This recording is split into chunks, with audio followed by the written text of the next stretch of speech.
Charlotte Lynch is in the actual studio. There is a rule in journalism that the journalist should never become the story.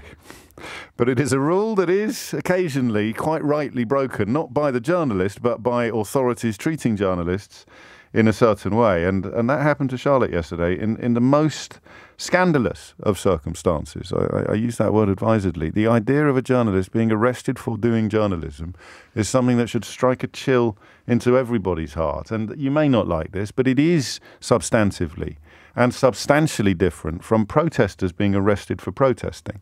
It is possible to break the law while protesting. It is possible to breach the peace while protesting. It is possible to commit crimes while protesting, either deliberately or accidentally. But to be arrested for covering a protest is an entirely different kettle of fish, and a profoundly ugly one.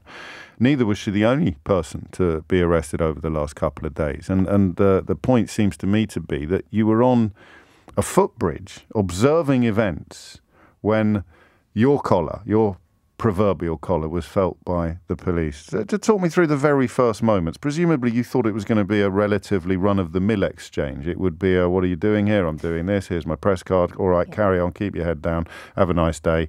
Hello, hello, hello. I've had dozens of those exchanges with police, and that is the exact reason why I carry a press card, and you show it to them, and there's usually no further questions asked, and they let you carry on your way. In fact, the reason given for my arrest is that I was witnessed taking videos of the protester who was up on the gantry. I wasn't down on the motorway. I was, as you say, on a bridge over the motorway, on a pavement. I wasn't blocking any roads. But no sooner had these two male officers approached me to ask who I was, and I'd shown them my press card and explained that I arrived in a car to cover the protest, which was warned about the evening prior publicly. A handcuff was banged onto my left wrist and my phone was snatched out of my right hand. What did they say while they were doing that? They just said, right, we're arresting you on suspicion of conspiracy to commit a public nuisance. And then my rights were read to me. Because you knew the protesters were going to be there, the police extrapolate from that some form of collusion. Do you know that was never explained either? Okay. That wasn't explained. But, I mean, it's hardly a conspiracy when the protest group themselves published the evening prior that they were going to be doing that. They were also in a similar location the day before. And all it took was a quick call to their press team to get from them the evening before a roundabout You don't have to justify yourself to me or to anyone, although obviously that wouldn't include these particular police officers.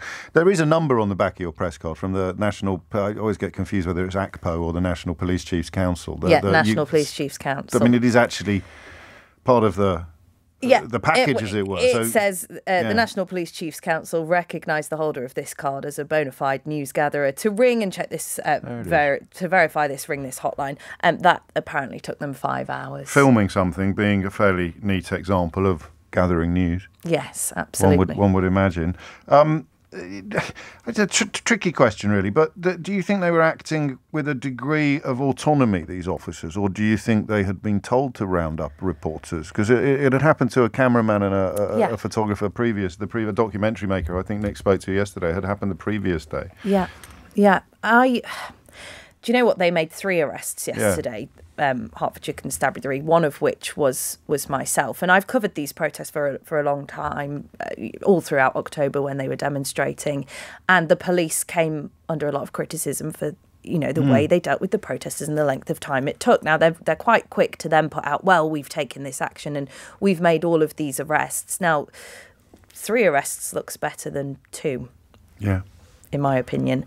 And it just felt as though these officers wanted to make an arrest, and the one other person they could have arrested who was up on the gantry, they were in the process of bringing down. And where I was, there were no other journalists there at that point. The protesters were at different locations of the M25 and other journalists were at other locations. Do you think they probably just wanted a collar, regardless? It seemed possibly. It I seemed shouldn't ask you to speculate unduly